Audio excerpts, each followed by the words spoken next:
Hey guys, this is Allie and I have a book review for you today. I just finished it. I just got it like Wednesday, I think. No, Thursday. It was Thursday.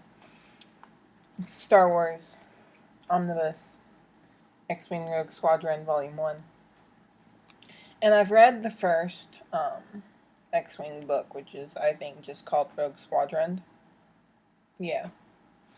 And I liked it, but I'm not a big fan of dogfights. So, that was kind of difficult for me to like read through. I got stuck, and then I would have to reread it. So the main reason I got this book was because of the fact that I want to try and visualize the dogfights because I can't very easily because I know nothing about dogfights. I'll be eating nerds during this whole review, or most of it. Um, so got it off Amazon.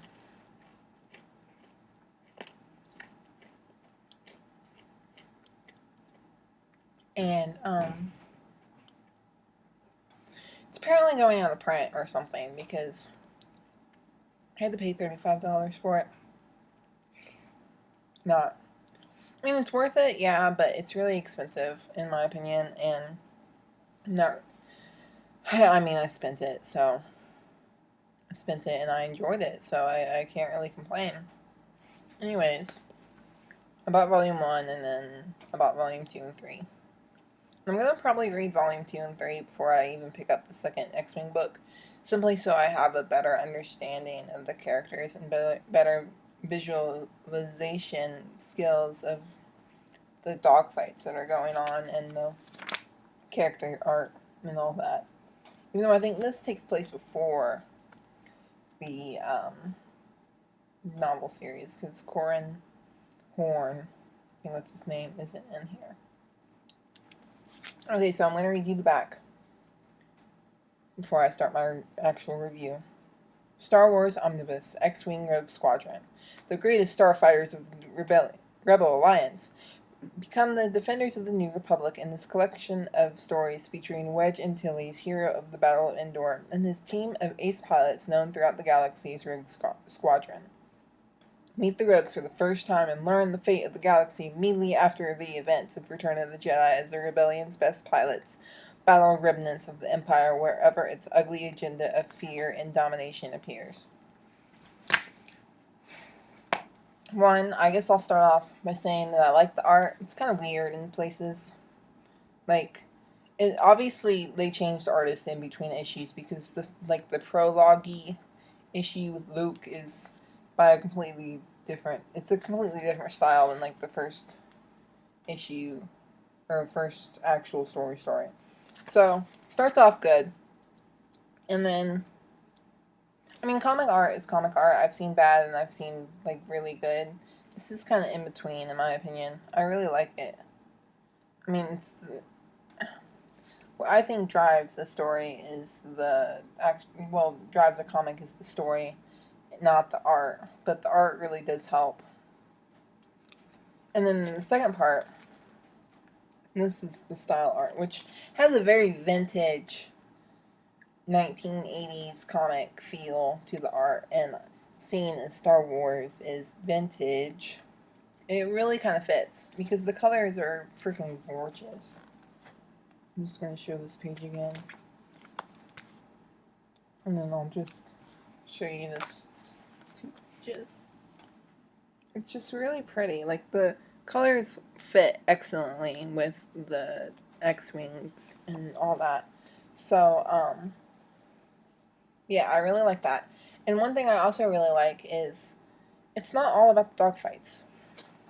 I mean, obviously, this is X-Wing Rogue Squadron, so there are going to be dogfights, but it's not like paragraph upon paragraph upon paragraph of just description. And obviously, it can't be because there aren't paragraphs. But, obviously, there are dogfights because yeah. It's a lot easier to understand what's going on when you have pictures to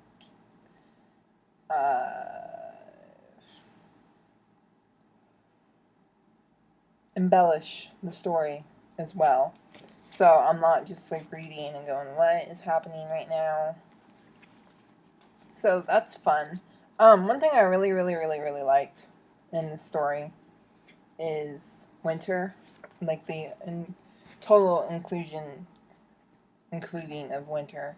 And what's really funny, and it kind of bugged me because I'm gonna actually cosplay as Leia sometime in the next couple years when my hair gets long enough.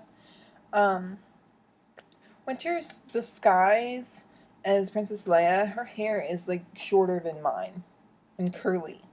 And I don't know why the Imperials didn't like catch on that it's not Leia, but maybe it's just like their facial features. Maybe they just thought Princess Leia got all her hair chopped off. I don't, or maybe her buns aren't actually her real hair. I don't know. But I do like winter, and I do like the semi-romance that is happening between her and, what is his name? Tycho. Spoiler alert, they get married, but not in this book. This is something that I definitely, like, wondered about when I was reading. Like, I knew about the characters, and I knew that they eventually got romantically involved or whatever, but I wanted to know how they got romantically involved, and I think these volumes will definitely help explain that aspect of the story that I didn't know about. So there's not really anything that I don't like about it, about this comic volume, because it's very, I mean, it's a Star Wars. They're Star Wars stories, and they're separated in 3 parts. And the 3rd part definitely has a tie-in to the books because of Mirax. What's her last name? I can't think of it. Hold on.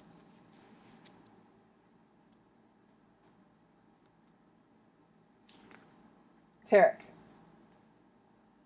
So Mirax Tarek is in the 3rd set of stories, or in the 3rd story rather, and she plays a pretty big part in my opinion.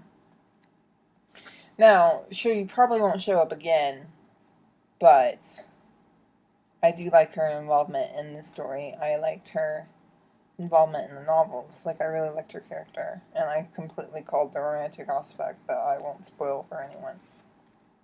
Just from the little, what is it called? Handbook in the back, which starts out with Akbar. It's like pictures and little descriptions. It's like a mini encyclopedia thing. I can tell that she's not going to be in there again. So, basically, this video is kind of getting long. I really liked it. I liked Volume 1. I liked the art. I liked the story. I liked the characters. I really like the characterization that they're adding, especially of the woman, I can't say her name, the redhead woman in the story. El Skull Loro. I'll show you. And then her Wookiee friend. I really like that dynamic that they add. It reminds me a lot of just like Han and Chewie and Mission and Zalbar in Knights of the Old Republic. So that's like one aspect that I really did enjoy. That, and she looks like Mara Jade, and I was really confused why she was there, but it's not Mara. So, in conclusion, I guess, I would probably give this a 4 out of 5 or a 5 out of 5, simply because I enjoyed it so much. It was a really, really quick read. I started yesterday at like 11, and I finished at work today. So, it was really, really quick. It was good, though, and I want Volume 2 and Volume 3 to get in the mail. So yeah, that's my review of Star Wars X-Wing Rogue Squadron Volume 1. And then there will be another video that will be up today. Probably right after this one, because I won't upload them until later. But that's all. See you guys next time. Bye.